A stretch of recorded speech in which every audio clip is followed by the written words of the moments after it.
اے مسلمان، تو کیسا غلام غوث اعظم ہے کہ 11ویں شریف کے بابرکت مہینے میں تو غوث اعظم کے نام پر مرغا کا فاتحہ تو دلاتا ہے، مگر غوث اعظم نے جو نماز کا پیغام دیا تھا اس نماز کو ترک کرتا ہوا نظر آ رہا ہے، قرآن کی تلاوت کو ترک کرتا ہوا نظر آ رہا ہے۔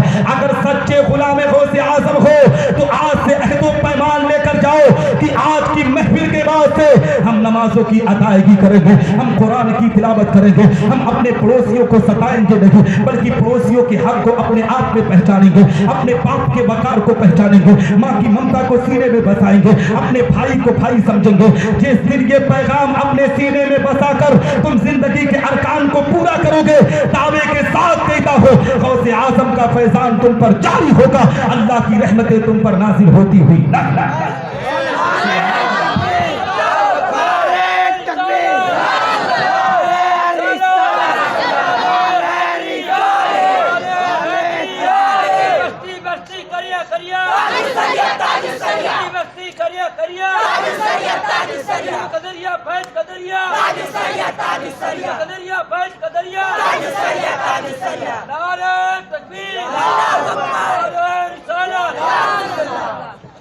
تھکے نہیں نا بھیا؟ بیٹھ جاؤ۔ ہاں کیونکہ سوراب بھائی کو بھی سننا ہے نا۔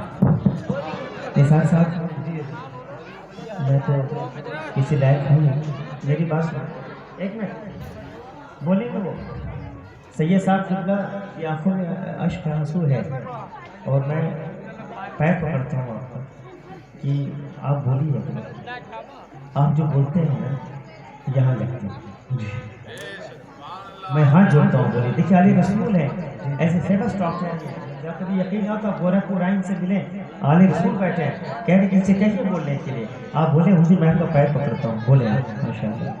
سنیں گے نا؟ اور میں انشاءاللہ جب تک بولوں گا سوراب بھائی بیٹھتے رہیں گے، سنائیں گے، سنیں گے نا؟ تھوڑی دیر اور سن سکتے ہیں بھائی؟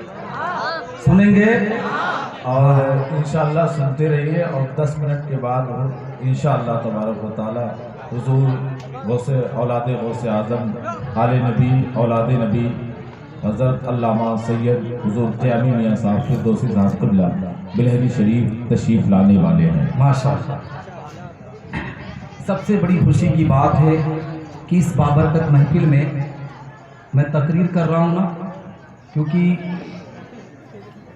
اسٹیج تو بہت ملتا ہے مگر اولاد رسول اولاد غوث اعظم کی سرپرستی میں بہت کم ہی موقع ملتا ہے بیٹھنے کا، ہے نا؟ اور یہ بابرکت محفل کتنی حسین ہے کہ ہم غوث اعظم کا ذکر کر رہے ہیں اور غوث اعظم کا بلارہ ممبر پر ہے نا؟ صحیح ہے؟ ہاں تو آپ لوگوں کو تیار چپ چاپ بیٹھ کر صرف ان کے نورانی چہرے کی زیارت کرنا چاہیے، مجھے بھی نہیں دیکھنا چاہیے، انہی کو دیکھ کر صرف میری گفتگو سننا چاہیے، ہے نا؟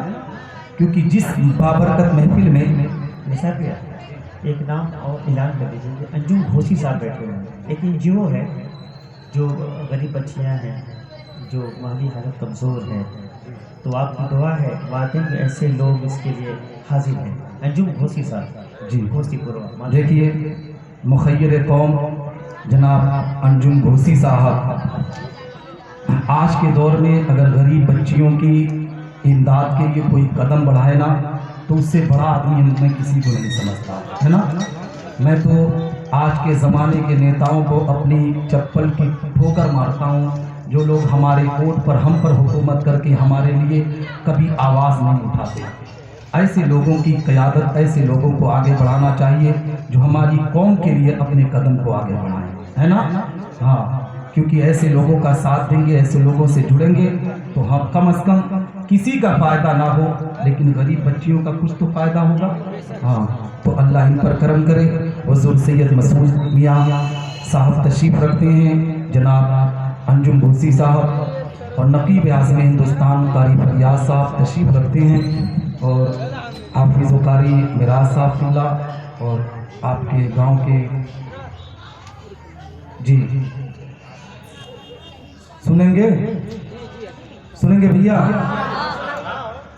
تو حضرات محترم میں عرض یہ کر رہا تھا کہ سرکار غوث اعظم رضی اللہ تعالیٰ عنہ کی زندگی کی تاریخ سننا آسان نہیں ہے مسلمانوں.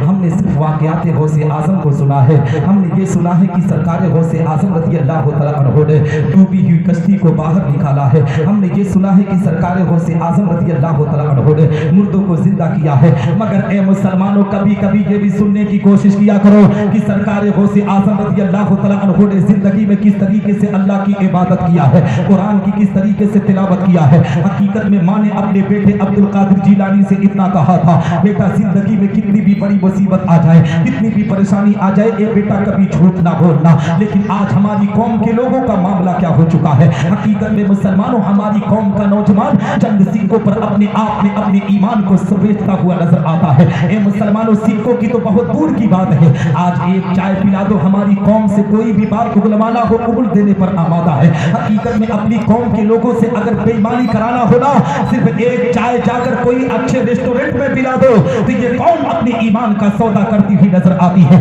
میری قوم کے لوگوں, آج جو تم پر اسلام پھیلا ہے, آج جو تم مذہب اسلام کا کلمہ پڑھ رہے ہو, اتنی آسانی سے تم پر مذہب اسلام تم تک نہیں پہنچا ہے. تم نے تو اسلام کو آسان سمجھ لیا ہے. مگر ادر کنٹریوں میں جا کر دیکھو اسلام کے فالوور کس طریقے سے اسلام کے قوانین پر عمل کر رہے ہیں, مذہب اسلام کی تعلیم پر کس طریقے سے عمل کر رہے ہیں. آپ نیپال کی زمین پر دور نہیں نیپال ہے, آپ نیپال کا کبھی دورہ کریں, وہاں پر 9 مسلموں کو دیکھو. حقیقت میں مسلمانوں جو مذہب اسلام کو پڑھ کر مذہب اسلام کا کلمہ پڑھے ہیں, ان کی ایک وقت کی نماز کبھی ضائع نہیں ہوتی ہے. وہ قرآن کی تلاوت کو اپنے آپ میں اللہ کا خوف دل میں پیدا کر کے تب قرآن پڑھتے ہیں. لیکن آج نوجوانوں کی زندگی اٹھا کر دیکھو, آج کے نوجوان بچوں کو دیکھ لو, آج کی نوجوان بچیوں کو دیکھ لو, ان کا معاشرہ کس طریقے سے گندگی کے ماحول میں جا رہا ہے. اے مسلمانوں جن بیٹیوں کو حقیقت میں مسلمانوں پردے میں رہ کر دین کی خدمت کو انجام دینا تھا, آج وہ بیٹیاں بے پردہ ہو کر اپنی عزتوں کو کس طریقے سے نیلام کر رہی ہے, اپنے وقار کو کس طریقے سے مجروح کر رہی ہے. ابھی اس ٹاپک پر بھی آؤں گا, مگر سرکار غوث اعظم رضی اللہ تعالیٰ عنہ کی زندگی کی بات کر رہا ہوں. غوث اعظم کی تاریخ آپ کو بتانا چاہیے ہو. یہی سرکار غوث اعظم رضی اللہ تعالیٰ عنہ ہے اپنے مدرسہ قادریہ میں تشریف فرما ہے. حقیقت میں مسلمانوں ایک نوجوان بغداد معلیٰ کی زمین پر زندگی گزار رہا تھا. حقیقت میں مسلمانوں اس بات کو بڑے غور سے سننا, کیونکہ غوث اعظم کا دلارا منبر پر بیٹھا ہے اور ان کے نورانی چہرے کی زیارت کر کے نثار احمد نظامی کی گفتگو کو سنتے ہوئے چلو, بڑا لطف آئے گا, زندگی میں اصلاح ہوگی. سرکار غوث اعظم رضی اللہ تعالیٰ عنہ مدرسہ قادریہ میں تشریف فرما ہے. بغداد معلیٰ کی زمین پر ایک نوجوان ہے جو اپنے کاروبار سے اس طریقے سے تھک چکا ہے کہ اپنی زندگی میں صدقہ بھی کرتا ہے, اپنی زندگی میں صحیح زکات کی ادائیگی بھی کرتا ہے, لوگوں کی امداد بھی کرتا ہے. مگر اے مسلمانوں جو بھی بزنس کرتا تھا, جو بھی کاروبار کرتا تھا, اس کے کاروبار میں برکت نہیں ہوتی تھی, تجارت میں برکت نہیں ہوتی تھی. آج اسی مادو پر باہر پار اور ہی کا مسلمان بھی اس پریشانی میں مبتلا ہے. لوگ کارخانے پر کارخانہ ڈال رہے ہیں مگر برکت نہیں ہوتی ہے, تو کہتے ہیں نثار احمد نظامی اب کسی بابا کو پکڑا جائے, حافظ معراج صاحب کسی بابا کسی مولوی کو لاؤ, تعویذ بنائے گا تو ہمارے گھر میں برکت ہوگی. تو مسلمان برکت کہاں سے ہوتی ہے؟ وہ نوجوان تجارت میں فیل ہونے لگا, اس کا کاروبار فیل ہونے لگا. حقیقت میں زندگی سے تھک ہار چکا تھا. ایک دن سوچنے لگا کیوں نہ میں بڑے پیر کی بارگاہ میں جاؤں, سرکار غوث اعظم کی بارگاہ میں اپنی فریاد کو لے کر جاؤں, غوث اعظم ضرور میری امداد کریں گے. حقیقت میں مسلمانوں کے نوجوان نمازوں کی پابندی بھی کرتا تھا, قرآن کی تلاوت بھی کرتا تھا, پھر بھی اس کے گھر میں اللہ کی برکت اور رحمت کا نزول نہیں ہوتا تھا. یہ اپنے آپ میں جب مدرسہ قادریہ میں جہاں سرکار غوث اعظم جلوہ فرماتے, ان کی بارگاہ میں جب پہنچا نا, سرکار غوث اعظم کی بارگاہ میں نذران عقیدت پیش کرتا ہے, عرض کرتا ہے سرکار میں ایک پریشانی لے کر آپ کی بارگاہ میں آیا ہوں, اس لیے کہ زندگی میں بہت پریشان ہو چکا ہوں, تھک ہار چکا ہوں, زندگی میں جو بھی کام کرتا ہوں اس میں سفل نہیں ہو پا رہا ہوں, میرے کاروبار میں اللہ کی برکت نہیں ہو رہی ہے, رحمت کا نزول نہیں ہو رہا ہے. آپ کوئی وظیفہ بنا دے تاکہ رب کائنات میرے گھر میں رحمت کا نزول کر دے. وہ نوجوان وظیفہ پڑھنے کے لیے گیا تھا, سیکھنے کے لیے گیا تھا. سرکار غوث اعظم نے ارشاد فرمایا نوجوان بتا تیرا گھر سڑک کے کنارے پر ہے یا تیرا گھر کسی میدان میں ہے؟ وہ نوجوان غوث اعظم کی بارگاہ میں عریضہ پیش کرتا ہے سرکار میرا گھر سڑک کے کنارے پر ہے. سرکار غوث اعظم کہتے ہیں نوجوان تجھے کسی وظیفہ کی ضرورت نہیں ہے تو سیدھے چل جا مارکیٹ کے اندر ایک کپڑا خرید کر لا اور اپنے دروازے پر وہ کپڑا لگا دے, وہ پردہ لگا دے. اس کے بعد اللہ کی جس طریقے سے عبادت کرتا ہے اس طریقے سے عبادت کر, اپنے تجارت کو کر, رب کائنات تیرے گھر میں